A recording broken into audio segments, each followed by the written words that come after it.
Germanwings, Maril Control Center. What cruise level were you cleared?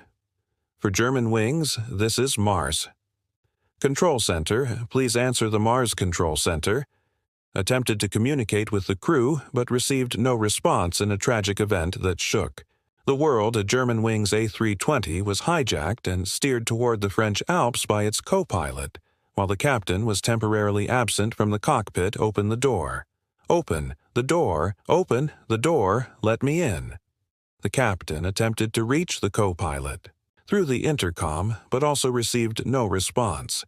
He continued knocking on the door, hoping he would open it. His urgent attempts to open the door signaled to everyone that something was very wrong, causing fear to sweep through the cabin. This is a story of an unimaginable tragedy. This is the story of Germanwings Flight 9525 on Tuesday, March 24, 2015. And an Airbus operated by Germanwings was en route from Dorf to Barcelona. During the flight, in the captain's absence, the co-pilot made remarkable changes to the set altitude. He adjusted the aircraft's selected altitude to 100 ft for 3 seconds, escalated to its maximum of 49, equals 0 ft, and then finally settled back at 35,080 ft. It seemed as if the co-pilot was trying something out, something he would do again on the return flight, this time with fatal consequences. Despite these adjustments in altitude settings, the engaged autopilot modes meant that these changes did not alter the aircraft's descent path. After the captain returned to the cockpit, the flight resumed its normal course, eventually making a smooth landing at Barcelona Airport. The aircraft then made its way back to the gate. Shortly after, 144 new passengers boarded the aircraft, while the crew, composed of 6 individuals, stayed unchanged. The captain on this flight was 34-year-old Patrick Sondenheimer, a German national with almost 700 flying hours. Of these, more than 3,800 hours were logged on the Airbus A320, with 259 of those hours. As a captain for this flight, he was assigned to be the pilot, monitoring the co-pilot. 27-year-old Andreas Lubitz, also from Germany, had logged more than 900 flying hours, with 540 of those hours on the A320.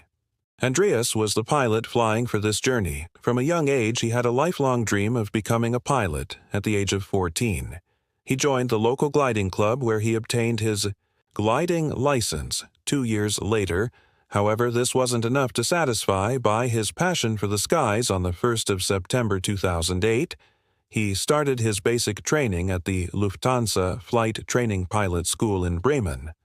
Unknown to many in his life, Andreas began experiencing significant struggles. He developed severe depression and insomnia.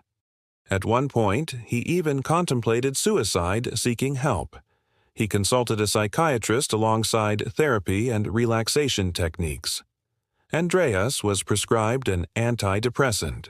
He had to halt his pilot training because his medical certificate was not revalidated by the Lanza era. Medical Center. This decision was due to his condition and the medical treatment he was receiving. A few months later, Andreas's mental health showed significant improvement, something his psychiatrist confirmed. Yet, despite this progress, a setback occurred on July 14, 2009, when his request to renew his medical certificate was denied, prompting the Lanza to notify the LBA just 2 weeks later. Andreas was granted a new Class 1 medical certificate, allowing him to finally return to pilot school. This certificate was valid for 1 year, but came with a critical condition: it would be revoked if he suffered a relapse into depression after passing his ATPL written exam. He continued his training at the Airline Training Center in Phoenix, Arizona, stretching from late 2010 into early 2011. His ambition didn't stop at flying. He also served as a flight attendant for Lanza for over 2 years, simultaneously continuing his pilot training. His skill and determination led to successfully obtaining his A320 type rating in Munich by late 2013, and he soon joined Germanwings by June 2014. He passed his proficient Merc check and became a co-pilot throughout his training. And evaluations. Andreas consistently impressed his instructors and examiners who considered his professional performance to be above standard.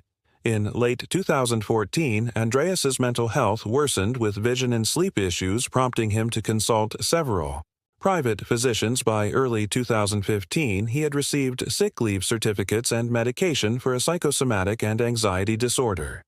He was referred for psychiatric treatment due to suspected psychosis and additional medications, including sleeping. Aids were prescribed shortly thereafter because of patient confidentiality. Germanwings didn't know about Andreas' problems. He kept flying, and no one knew about his condition at 9:00 local time. Germanwings Flight 9525 took off from Barcelona, Airport Spain, flying back to Düsseldorf, Airport Germany, as it climbed. The aircraft soared above the city of Barcelona before entering Germany. The flight path from Barcelona to Düsseldorf crosses the Mediterranean Sea and the French Alps.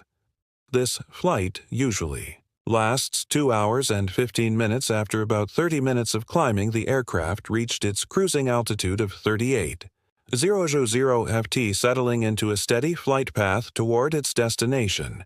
The information supplied by MITO-FR shows that at flight level 380, the aircraft was flying in clear skies with some clouds at about 32,000 ft. The wind from the southwest was at about 40 knots direct. Armar Mercy, Germanwings 18 Golf at almost 9:30. The captain acknowledged the air traffic controller's clearance to fly directly to the IRR point. At this juncture, the aircraft departed Spanish airspace and entered France. Tragically, this marked the last communication between the flight crew and air traffic control. The IRR point is a designated waypoint in aviation, marking a precise geographic location that assists pilots in navigating their flight path. It serves as a critical reference for air traffic control, particularly during transitions between airspace sectors. Like other waypoints, it is typically marked by a combination of letters and numbers. I'm going to the bathroom. Can you take over radio communications? Yes, sure. After the captain exited the cockpit, the co-pilot switched the cockpit door control to the locked position. This setting prevented the crew from opening the door using the emergency access keypad for a predetermined period, just 30 seconds. After the captain's departure, the co-pilot adjusted the altitude from 38,000 ft to 100 ft, something he had also executed on the flight to Barcelona. However, this time it led to fatal consequences. Following this, the autopilot was set to open descent mode and the auto thrust to idle, initiating the aircraft's immediate descent. 2 minutes later, he switched the speed management from managed to selected mode. This shift allowed the co-pilot to manually set the target speed, which he adjusted to 3,308 knots. As a result, the aircraft speed increased with the descent rate, fluctuating between 700 ft per minute and 5,000 ft per minute. At that moment, no one on board of the aircraft was aware that it had begun to descend. However, the Marseille Control Center observed that the aircraft's altitude had dropped nearly 2,000 feet below its assigned cruise level and was continuing to descend in response. MAR attempted to establish communication with the aircraft to confirm its altitude clearance. Germanwings MAR Control Center. What cruise level were you cleared for? There was no answer. From the co-pilot, Mars Control Center tried to contact the crew on a different frequency. Germanwings Mars Control Center, please confirm what cruise level you are cleared for. But the co-pilot didn't respond. Germanwings Marseille Control Center. What cruise level were you cleared for? Germanwings Marseille Control Center. What cruise level were you cleared for? The controller attempted to reach the flight crew 3 additional times within 30 seconds, but the co-pilot did not respond. Meanwhile, the selected speed was adjusted to 323 knots, causing the aircraft speed to increase again within minutes. The aircraft descended approximately 10,000 ft. Shortly after the speed adjustment, a buzzer sounded outside the cockpit, signaling the captain's attempt to re-enter. The co-pilot wasn't giving any reaction. The Marseille Control Center continued to attempt contact with the crew, but received no response. The co-pilot remained silent. A-N-T. Yet the controller could hear. His breathing, he sounded calm. Andreas was in full control. He adjusted the speed to 350 knots, marking the aircraft's maximum operating speed. The captain tried to call the first officer on the intercom 4 times, but the co-pilot did not respond. Realizing that the co-pilot was not going to open the door, the captain faced the grim reality of the situation. Open the door. Open the door. Open the door. Let me in. Following the events of 2001, cockpit security was increased to prevent hijackings. The cockpit door, now bulletproof, separates the cockpit from the cabin. Entry requires a standard code with an emergency code for situations like crew incapacitation. However, pilots can override this by setting the door control to lock thereby. Blocking entry from anyone outside the cockpit, it was precisely this mechanism that the co-pilot exploited to permanently lock access to the cockpit as the aircraft began its descent with the door locked. The captain was unable to re-enter the cockpit. The captain looked through the windows and saw that the aircraft was descending rapidly. He resorted to using an emergency axe to access the cockpit. Despite his efforts, the cockpit door remained impenetrable. Panic spread among the passengers.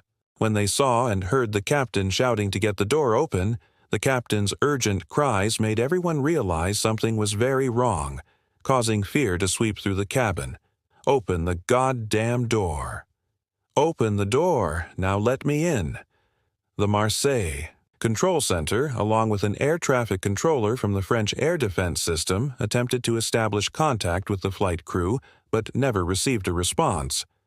Furthermore, the flight crew of another aircraft tried to reach out to them, but they had no success. Germanwings Mars Control Center, please answer.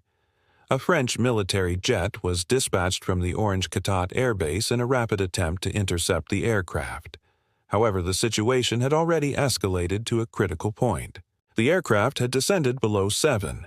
Icro Unro, FT, with the mountains looming closer, triggering the activation of the ground proximity warning system that's a rain ahead.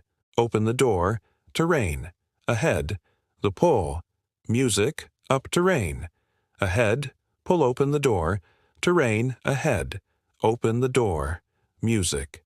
Now, seconds later, Germanwings Flight 9525 tragically crashed into the French Alps, resulting in the loss of 150 lives from 21 different countries. Among the victims were 16 exchange students. Part of a class of 40, only 16 spots had been available. For this trip, the local fire department, Civil Protection Rescue Service, and police were all dispatched immediately, but the crash site was almost impossible to reach due to its terrain, with the walk taking more than 3 hours most personnel had. To fly in by helicopter, it was immediately apparent that there were no survivors.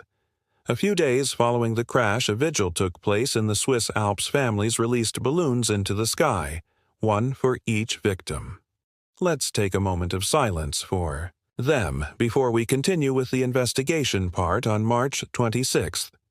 2 days after Flight 9525 crashed, LANSA CEO Carsten Spohr addressed a room full of cameras and families. The black box had been recovered and analyzed, finally shedding light on what exactly happened during the press conference. Carsten Spohr stated, "We are deeply saddened and in total disbelief to announce that the co-pilot deliberately crashed the aircraft. Not even in our worst nightmares could we have imagined that such a tragedy would happen in our very own company." A search of Andreas Lubitz's home uncovered a hidden notification of illness on the day of the accident. The pilot was suffering from a psychiatric disorder, possibly a psychotic depressive episode, and was taking psychotropic medication, making him unfit to fly. Neither the airline nor his colleagues were aware of his condition. Additionally, investigators found diary entries and an online search history. His searches covered topics such as painless poisons, methods to induce blindness overdosing on antidepressants, death by petrol, and details about the locking mechanism of the Airbus A320 cockpit. DOR LANSA took immediate action to provide compensation to the families of the victims, continuing their support with further assistance in the months that followed in response to the tragedy. Important safety recommendations were proposed after the tragedy aviation authorities proposed. A series of safety measures to enhance aviation security and provide better support for pilots.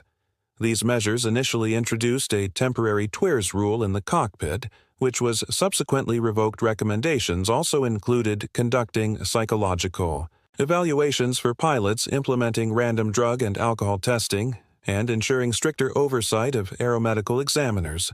Additionally, there was a call for better privacy rules to make it easier to share medical information and for setting up a European database for EROR medical data. The last recommendation was the implementation of pilot support and reporting systems. It was determined that one of the reasons Andreas may not have reported his worsening depression was the fear of losing his job and facing financial repercussions. Therefore, support networks needed to be established to make it easier for pilots to seek help and make informed decisions about their mental health without fear of negative consequences. In the aftermath of the tragedy, Captain Patrick Sondenheimer's wife founded a foundation in his memory, committed to assisting children and young individuals in navigating through grief and crisis.